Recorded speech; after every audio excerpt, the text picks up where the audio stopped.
maîtriser lii. Bon man maay Alioune Badara Diop surnommé Campos entraîneur gardien de but CFGB Campos centre gardien de but qui se situe à Dieuppeul Derklé Sicap. Bon Campos am na passage bu am solo fii ci Sénégal jot naa def club jot naa def kii Cadegia ñoom Pa Gaucher ñoo ma yoroon ak ñoom Alain Bocandé jot naa jóge foofu tamit jaar Yogo teel fa def benn passage après ci laa émigré dem Maroc nekk fa pendant 3 ans avec mon grand frère Omar Diallo góolu fa benn équipe bu US Boujat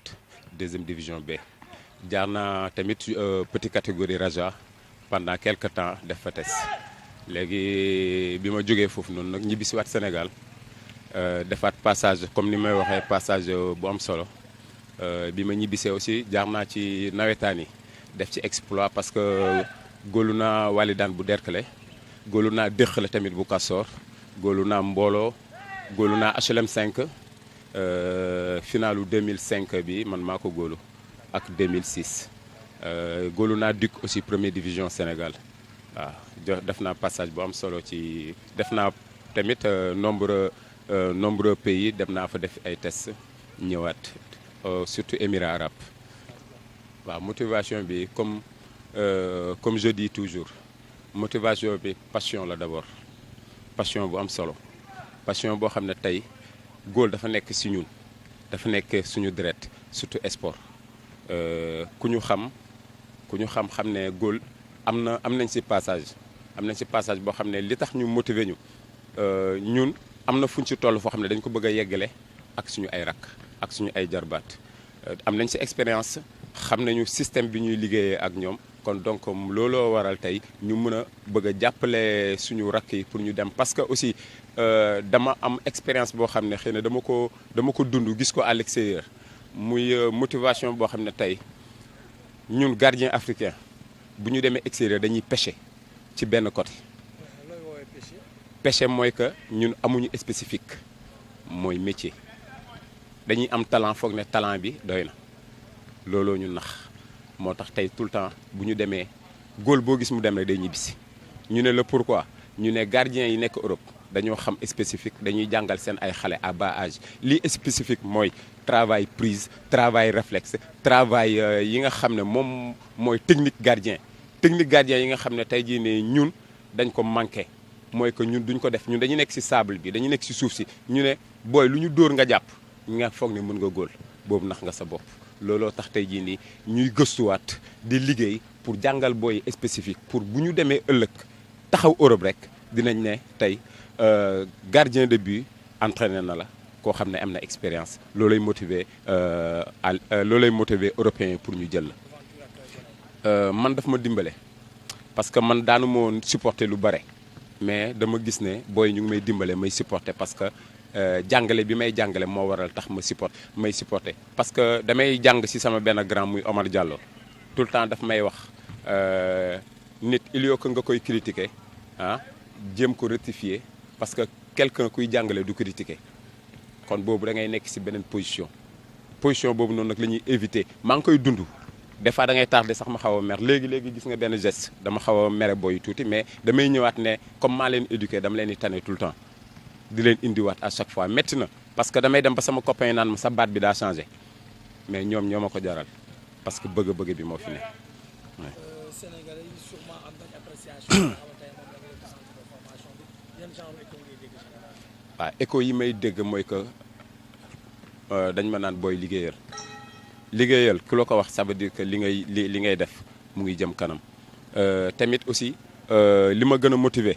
mooy que critiques yi ñoo may motiver est-ce que dina dem wala du dem waaw li tax ma wax loolu am na ñoo xam ne tey jii nii bëgg nañu trop centre bi dem am na ñoo xam ne tamit c'est le contraire ñooñu nag ñoo may motiver pour ma mën a arriver au bout. li tax ma ci kii sax mooy que maa ngi am ay espoir yu am solo waaw parce que ku daan commencé ci 0 dem ba mën a nekk ci 9 wala 10 xalaat dem 50 kon donc loolu moom moo may motiver parce que am na ay góol yoo xam ne tey man comme ni may wax xamee nañ ma trop ci góol li tax nag ma ciy liggéey te xam naa ne am na ñoo xam ne tey équipe première division yi à l'extérieur ñu ngi may contacter pour góol boo xam ne pare na fii ma mën leen ko jox d'ici déwén mais ren sax am na ay boy yoo xam ne maa ngi leen proposé ci équipe bu D1 yi maa ngi liggéey ak ay coach yoo xam ne tey jii ni équipe bu D1 yi dañ ma naan soo amee boy bu am talent indil ma ko ma xool ko kon loolu daf may motiver aussi tamit quelqu'un koo xam ne tey bi ma commencé techniquement 2018 bi la gis naa ay partenaires yoo xam ne daf ma motiver mooy partenaire bi nga xam ne tey jii nii le 22 au 3 stage bi ñuy def muy l'entraîneur gardien de Kadiriari yi Pépé à chaque fois ma koy wax mooy defal si stage bi centre bi waxuma la centre bi CFGB ñoo ko organisé mais tey jii nii mën naa wax gardien wu Sénégal yëpp ñoo si impliqué à travers samay collaborateurs association Team Goalkeeper ñoo xam ne tey Alioune moo ko dirigé Alioune bu nekk Guédiawaye Alioune Thiam mooy Team Goalkeeper ñooñu nga xam ne à chaque fois ils sont infatigables lu ma def ñoom ñu taxaw ci man ci laa bokk tu vois ñooñu ñëpp à travers Sénégal da ngay gis ñoo xam ne tey jii nii dañ may wax naan ma centre bi tey soxla nañ ci góol am na benn Gabonais bu ma contacté ne ma Gabon dama soxla ay góol bu am talent te et puis su ma ñëwee dinaa xool fii sa centre yooyu yëpp moo may motiver tamit aussi tamit may. yeneen partenaires yoo xamante ne ñu ngi jàppale waa centre de formation partenaire bi ma gën a am mooy tey ki nga xam ne mooy suñu lépp tey daf ñoo motiver muy Ababacar Sadikh Bey le DG du port bi ñuy def suñu inauguration lépp moom lañ ko parrainé tey jii nii même ba ci stage bi parrain bi moom la ak waa Bisport ak ñeneen. ak Madia compagnie business tu vois mais Ababacar Sadikh dafa doon koo xam ne daf ñuy gunge bëggul centre bi dara méttiñu kon donc kooku suñu partenaire boo xam ne la tey jii nii dañ koy remercier parce que comme ni ma la koy waxee ñun dañoo nekk ay ndaw bëgg sport soxla ay infrastructure te comme ñun ñi nga xam ne dañoo nekk Sicap Jëppal Derklé am fa ay terrain ñu soxla tey terrain yi suuf la ñu soxla tey ay terrain synthétique wala terrain gazon pour plus suñu visibilité nga xam ne tey dafa taxaw xeex pour defaral ñu terrain yi kon li ñuy lancé ñu ndaw ñi nen ñu dimbale defaral ñu terrain bi ñu bàyyi ñu mën a am suñu autonomie mën a am terrain bu ñu entraîné te wax dëgg fa yàlla moom mu ngi ci taxaw xeex si pour loolu mën a am ñun nag centre bi dafa basé wu dafa nekk côté commune Dieuppeul Derklé te wax dëgg fa yàlla ñun mënuñu génn feneen di wàlliyaan yi di wut ay terrain synthétique wala ay terrain gazon bu ñuy entraîné kon donc surtout terrain boobu nga xam ne mooy suñu patrimoine terrain Castor ñu mun ñu ko dimbalee def ko synthétique ñun nga xam ne duñu wàlliyaan yi fenn loolu rek la ñuy demander ñëpp si jàmm nag merci beaucoup. kaddu yi may daanelee mooy que comme li may wax damay remercier ñëpp di leen remercier yéen waa Like TV di leen remercier yéen di remercier aussi tamit Bisport bi nga xam ne tey jii nii am nañ projet tu vois les travaux terrain bu mag bi dañ koy waaji synthétique tu vois kon donc ma bëgg ñëpp rek ñëw taxaw chaque fois xam nga di ñëw di nemmeeku terrain bi pour amélioration aussi tamit pour à l'avenir tu vois di remercier aussi la commune de Dieuppeul Derklé di remercier tous mes entraîneurs di remercier ñi nga xam ne dañ may jàppale comme sama partenaire sama grand bi nga xam ne muy Kaana tey yor centre formation gardien de but di remercier ñoom Omar Diallo di remercier ñëpp ñu fi góol di remercier aussi ñoom Mbaye coach Betty Alioune Thiam comme ni ma ko waxee le président du team goalkeeper di remercier tout le monde di leen wax ngeen ñaanal ñu nag ngeen ñaanal ñu ngir ñu mën a dem ci kanam merci beaucoup peace and love. Je suis Landry Sidjo de nationalité camerounaise. Ouais, je suis au niveau du centre de formation de Campos, ça fait de cela 2 semaines. De manière générale, le travail se passe très très bien.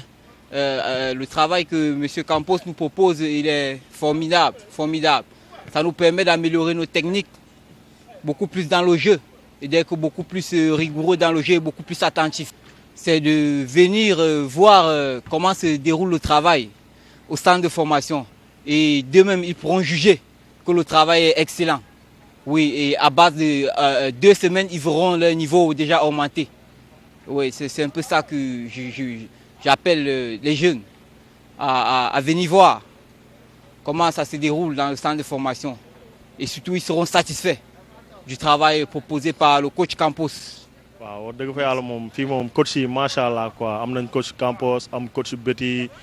mooy góolu port am nañ coach Mbaye tamit am coach Barthez ay coach yu mag nañ quoi def nañ Sénégal lu nekk tey jii man ma ñëw fii nii di entraîner man damay kontaan daal damay kontaan parce que ay coach yu mag ñoo ma yor quoi te fii nii boo ñëwee di entraîner chaque jour da ngay gis avancement chaque jour da ngay gis avancement. waaw man moom si la ma gën a évoluer parce que man ñu bëri da nga ma doon wax genre dama am yaram affaire yooyu noonu mais gars yi fii bu ñu ñëwee spécifique bi ñuy liggéey affaire yooyu déplacement yi ak mouvement yu bëri affaire yooyu day tax après da ngay attan sa gën a attan sa yaram quoi da ngay sentir ne instant yii yaa ngi à l'aise dara du la sonalati quoi gis naa avancement bu baax sax bu baax. ah man ne conseil bi ma leen jox mooy ñu ñëw rejoindre centre bi quoi parce que fii moom am na liggéey quoi. ku bëgg a liggéey dëgg boo fi ñëwee di nga liggéey am na liggéey quoi gars yi maa leen di woo sama morom yi ñi ma xale yeeg mag yeeg ñëpp képp ku bëgg a évoluer si góol rek parce que góol dafa nekk loo xam ne yombul képp ku si bëgg a évoluer maa ngi lay woo si centre CFBT Campos nga ñëw entraîner fii di nga gis avancement bu bëri bëri. waaw man la Mbaye Ba waaw. ngay def lan fii ci centre. waaw man maay adjoint Badou xam nga ñëw pour jàppale ko si booy yi xam nga. waaw yàgg nañ man ak moom nag quoi avant centre bi yàgg nañ waaw yàgg nañ man ak moom trop sax avant centre bi ñoo doon liggéeyandoo fu mu dem yóbbu ma fa comme adjoint am ba yàlla def mu tëji centre woo ma xam nga nee naa si ñëw jàpp xam nga mooy nag di ko jàppale waaw te ba ma ko dalee jàpp ba léegi maa ngi gis avancement booy ñu ngi ñëw di entraîner xam nga ñu ngi si sànni seen bopp ñu gis njëriñ daal ñu gis njëriñ waaw ñooñu di rectifier xam nga ñu gis njëriñ daal. waaw loolu am na moom li nga wax noonu loolu am la parce que da nga gis tey jii nii góol mun góol trop mais day des parce que tàmmul def ay atelier taxaw ci kan jàpp yomb na trop mais lépp lii la teg ay polo nga liggéey góol loolu la ñu utee gis ay grand gardien tey jii boo leen yóbboo centre formation yi fu ñu ramasser la bal bu baax sax problème la parce que jànguñu ko dañu tëb rek ñu ne góol lañ. loolu moo gën a tax nañu ubbi benn centre formation si Saint-Martin Derklé ne nañ jàppale ndaw yi xam nga parce que si yoon fii war na góol au niveau war na fi mun a génn góol au niveau war na fi mun a génn équipe nationale fii bu ñu leen jàppalee bu baax góol tamit war na fi mun a génn waaw merci